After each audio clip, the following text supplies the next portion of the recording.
Diabetes की दवा खाओगे तो लीवर खराब हो जाएगा, लीवर का खाओगे किडनी खराब हो जाएगी, किडनी की दवा खाओगे दिल खराब हो जाएगा, दिल की दवा खाओगे हाइपरटेंशन हो जाएगा, हाइपरटेंशन की खाओगे फेफड़े खराब हो जाएंगे। मल्टीपल ऑर्गन फेलियर्स हो रहे हैं सिर्फ दवाइयों के खाने से। और ये मैं नहीं कह रहा हूँ, रिसर्चर्स कह रही हैं, आप लोग उठा करके पढ़ सकते हैं, क्योंकि अंग्रेजी में लिखी हुई बातें ही आपको समझ में आती हैं। योग नहीं समझ में आएगा, योगा बन करके जब आएगा तब आप समझ पाएंगे। आयुर्वेद समझ में नहीं आएगा, आयुर्वेदा बन के जब आपके पास आएगा तो समझ में आएगा। जब हम कहते हैं कि हल्दी दूध में एंटी बैक्टीरियल प्रॉपर्टीज हैं, एंटी इंफ्लेमेटरी प्रॉपर्टीज हैं, आप नहीं मानेंगे, लेकिन 1995 में जब अमेरिका ने उस पर पेटेंट ले लिया और उसको गोल्डन मिल्क बना दिया, तब से हमने मानना शुरू किया कि हाँ, अमेरिका कह रहा है तो ठीक ही कह रहा होगा। भारत के ऋषि चीख चीख करके कह रहे थे कि नीम में एंटी बैक्टीरियल प्रॉपर्टीज होती हैं, हमने नहीं माना। 1997 में यूरोप ने जब उस पर पेटेंट लिया, उसके बाद से हमने मानना शुरू कर दिया। हम भारत की प्राकृतिक चिकित्सा को नहीं मानते, हम भारत की योग को नहीं मानते, हम भारत के आयुर्वेद को नहीं मानते,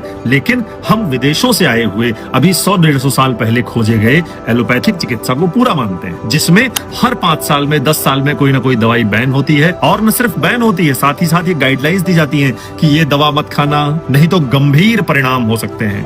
अच्छा भाई साहब, 5 साल से जो लोग खा रहे थे उनके गंभीर परिणाम का क्या करेंगे आप? मनुष्य के जीवन को सिर्फ एक चूहे के समान प्रयोगशाला समझ रखा है कि इसके ऊपर प्रयोग करते रहो, और हजारों वर्षों से चली आ रही आयुर्वेद की परंपरा को, योग की परंपरा को हीन भावना के नाम पर हम नकारते रहे। महर्षि सुश्रुत ने आज के 2500 साल पहले इतने प्रकार की सर्जरीज का, शल्य चिकित्सा का वर्णन अपने सुश्रुत संहिता में किया है। 125 प्रकार के उपकरणों का, जिन उपकरणों का आज भी प्रयोग हो रहा है, मॉडर्न मेडिसिन भी आज उन्हीं उपकरणों का प्रयोग कर रही है सुश्रुत संहिता में, जो 2500 साल पहले महर्षि सुश्रुत ने लिख दिया था। विचार करने की आवश्यकता है साथियों कि हम पीछे इसलिए नहीं रहे क्योंकि हमारे पास ज्ञान नहीं था, हम पीछे इसलिए रहे क्योंकि हमने उस ज्ञान की रक्षा नहीं की, हमने उस ज्ञान पर आत्मविश्वास नहीं दिखाया, हमने उस ज्ञान को संरक्षित नहीं किया, संवर्धित नहीं किया, बढ़ाया नहीं। आजादी के इतने वर्षों बाद भी आज भी हमारा मस्तिष्क उसी पाश्चात्य गुलामी में जी रहा है कि अंग्रेज ने कोई बात कह दी, अंग्रेजी में कोई बात कह दी गई, पश्चिमी देशों में कोई बात कह दी गई तो बड़ी ठीक बात कही गई होगी, और भारत के शास्त्रों में लिखी हुई बातें, संस्कृत में लिखी हुई बातें,